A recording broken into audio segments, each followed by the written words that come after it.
space-time, let you realize the illusion of separation, and retaining this basic truth of oneness and equality in a human 2.0 spacesuit is no simple task. That's why it must be more than words, and the words must be practiced in the now. Why are the wingmakers doing it this way? It seems so innocent. I mean, asking people to become self-aware, and practice assertive and resistive behaviors. After hearing all of what's happening in the triad of power, it seems like we're using slingshots against their stealth bombers. They want a money system that makes us perpetually indebted, slaves to the dollar, and they want this money system to be one currency. The most powerful people on the planet with access to the best technology, the best weapons, how can we expect to prevail if they want transhumanism? To understand why the wingmakers are focused on the sovereign integral process, you first need to understand why the triad of power is focused on their plan. The triad of power believes their one-world concept is the right concept. They want to unify humanity through a money system that they control, utilizing technology as another means to unify. Unity, in their minds, is more like shepherding the human herd into easy-to-manage corrals and monitoring them for any rebellion. Their form of unity is a chimera. It is theater for display purposes, and nothing more. Their form of, we're all in this together, let us protect you, is simply more illusion and deception. Their plan for human 3.0 remains fused to the same functional implants, that constitute human 2.0, and that is separation.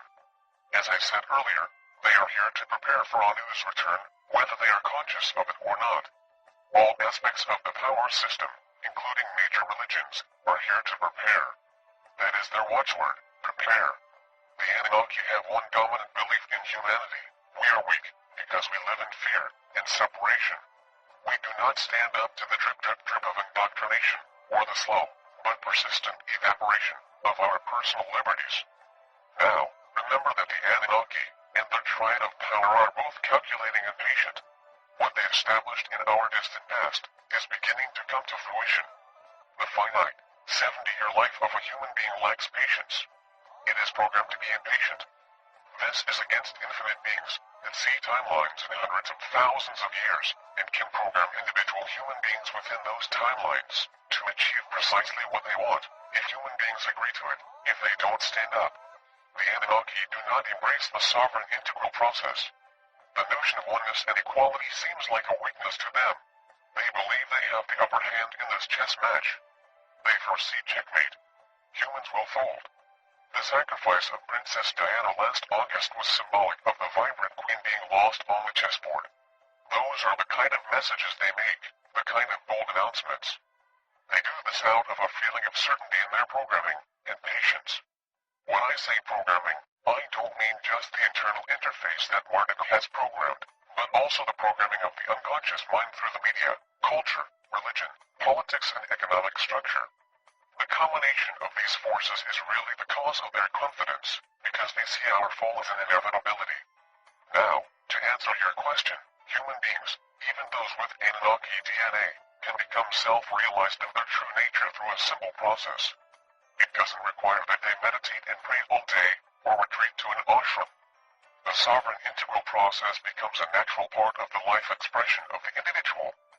If enough human beings can embrace this process, or something like it, the crack in the wall will expand, the wall will become less stable, and the world of separation, in its brittleness, will begin to crumble. The life essence is what we have on our side. This is not a slingshot as you put it. It is the infinite force that powers every object in the universe. Life is inside us, and it exists in one and only one state: equality and oneness. The entire hologram of deception, as created and curated by the Anunnaki and their cohorts, that is not life, it is the exemplar of separation. Life is truthful and authentic. Separation begets deception, unworthiness, and fear. If enough human beings awaken, if we begin to realize what's afoot, what plans are being made to further enslave us, and ensure that we remain a part of the hologram of deception, life will move inside us and we can collectively stand up and stop this. But it has to be done in the right way, with honesty, forgiveness, and compassion. The alternative to separation must be expressed in our movements and practices. We have to model these behaviors as a collective entity. That is the definition of the grand portal. You've talked a lot about separation. Can you elaborate on why this concept is so prevalent? If you look at the material that comes from religion, spirituality, philosophy, psychology, even the arts, you will see that much of this material is designed to be an owner's manual for our functional implants. They support the Human 2.0 interface. They instruct us on the methods and attitudes to activate these systems inside us. I've previously mentioned the three layers of the consciousness interface: the conscious mind, the subconscious, and the unconscious. The unconscious is where we mostly operate in terms of our behaviors and perceptions. The unconscious mind layer is deep and penetrating, and it is universal. As I said, it's how Anu uses the oneness concept to his benefit. We are one in separation. The unconscious mind is one. Separation is a fractal energy. It infects everything within the hologram of deception to such a degree that it's not recognizable. No matter how well-intentioned a person or organization might be to convey true information, what often lurks behind the information is this fractal energy of separation, and its use of comparison and judgment, and all the other tools of separation that distill down to fear and unworthiness. It's as if the internal programming of Marduk and the external programming of the triad of power echoes around in all content of all times and cultures, so common and accepted as to be unnoticeable. We have accepted separation because it seems normal. Thus our behaviors and perceptions, driven largely by the unconscious mind, embody separation, and the vast majority of us do not even know it. Okay, but then how do we become aware of it? A person must understand that they are being programmed. That's the starting point. If you don't accept this basic premise, then why would you choose to change? If you do, then observe the programming inside you, within others in your environment, the larger world, and begin to see how subtle this programming is. In many ways, to observe this programming requires us to be neutral, so we can simply observe our internal states and the messages therein, as well as those of the external program, which come via television, the internet, email, newspapers, magazines, direct mail, and so on. It isn't critical that you know how every program is expressed into your life or what its esoteric meaning is.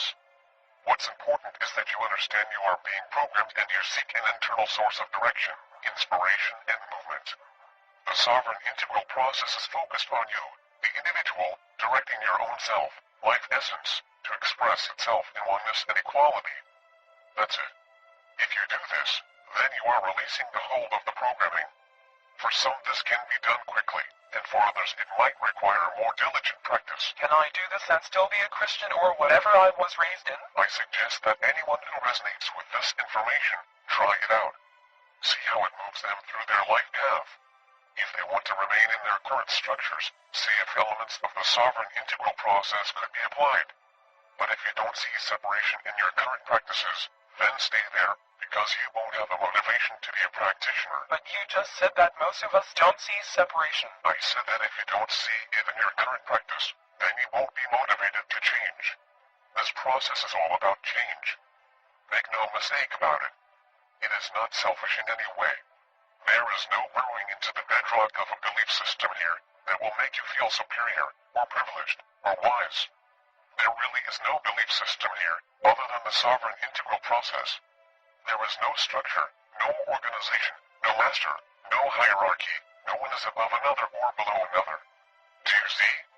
This is not an organization of this world. It cannot be of this world. Otherwise it is subject to separation. The only way the human 3.0 SI manifests is inside enough human beings who exemplify this process, who anchor this new consciousness of conduct on this planet, and share it through their behaviors and unconscious mind. That's the only way, and not everyone is prepared to do that. What happens if we see separation, but still don't have the motivation to make the changes in our behaviors? The functional implants of the human 2.0 interface are seldom easy to release. They will hold on to your life essence as long as they can. They want to drive the human vessel, not hop in the backseat and watch as mere passengers. That's against their program. So talk about this resistance from the functional implants. How does it manifest? I'm sure it's an individual thing. I don't pretend to know how it is for anyone else. I can tell you from personal experience that I initially dived headfirst into this process and rearranged my life. I thought I was doing a good job, and then a week or two later, I found myself back to square one, exactly where I'd started. It felt like amnesia. It was as if I had forgotten I was even doing a new practice. Admittedly, in my case, I had a lot of distractions in my life, but everyone can probably see the same thing. So I think this tendency to return to the habits of the consciousness system inside our 2.0 interface is the main way that resistance is expressed. Change of the scope is not an easy proposition. The human 2.0 mind doesn't like the backseat. So what did you do to return to the sovereign integral process? Well, for me, I needed to direct the techniques inward. Explain what you mean. I was directing the hard virtues outward to others, but I wasn't turning them inward to myself. It dawned on me that the inward was probably the most important place to start. How did you do that? It takes great alertness to live and express in the now. Human beings have a tendency to live in our past memories or future concerns. This was what I was doing, and it took me from the now. And the now is where our life essence expresses. It isn't in the past or future. Only the consciousness framework pivots between past and future. So if you find yourself in there, you know you are not in your essence. When I realized this, I read from the Wingmaker's philosophy that breath was the magnet of nowness. It was the element that brought the human being into nowness by being aware of their breathing.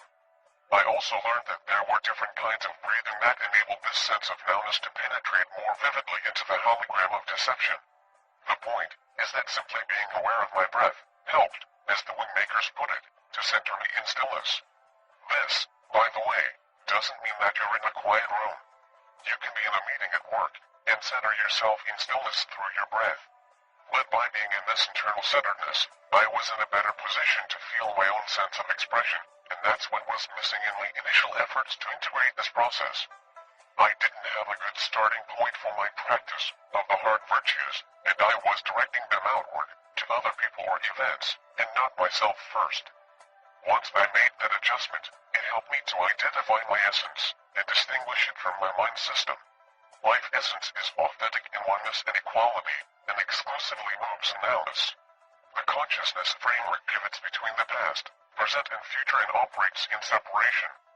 If you express the hard virtues from the consciousness framework, especially outwardly, they won't have the same potency or effect. You've mentioned the idea of resistive and insertive behaviors, and I think I understand the insertive behaviors in terms of expressing the hard virtues to oneself and others, but talk a little bit about the resistive behaviors. What are they, and how does that work? Again, you need to start from the point of distinguishing your life essence in the now.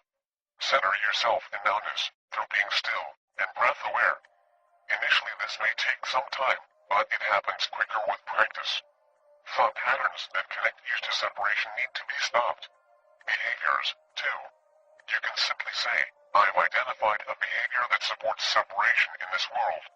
Let's say I have believed that Muslims are less moral than atheists, and therefore less likely to get into heaven than someone who doesn't even believe in God. This is a belief or thought form that relates to separation. I can say, stop that, but it's not really effective for most people. I can resist the belief every time it expresses itself in my life, but many of these beliefs are so subtle and subconscious that we don't even realize how they express themselves in our behaviors and choices.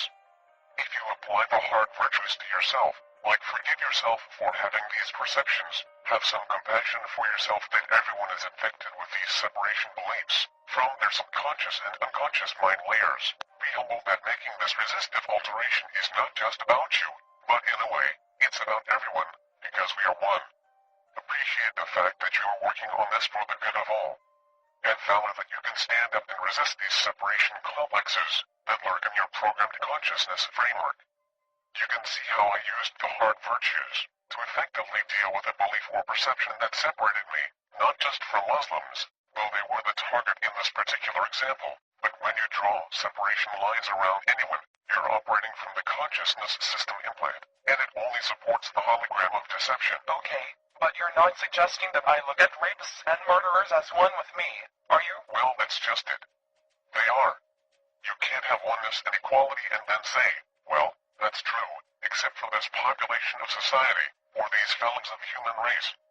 There is no leper colony where humans are excluded outside of the circle. The circle is all-inclusive, or it is an illusion. This is an absolute. Remember my statement about the hologram of deception as a prison? Yes. There is no other prison inside the prison. We're all in the prison. All of us are prisoners, even those who are in the incunabula. There is no one who stands inside the prison walls and truly knows oneness and equality. But then how does it change, if no one knows this? It's a process, both for the individual and the human race. We work on it, together. We resist behaviors of separation and insert behaviors of oneness and equality. We disengage from the thoughts, ideas, beliefs, principles, people, organization,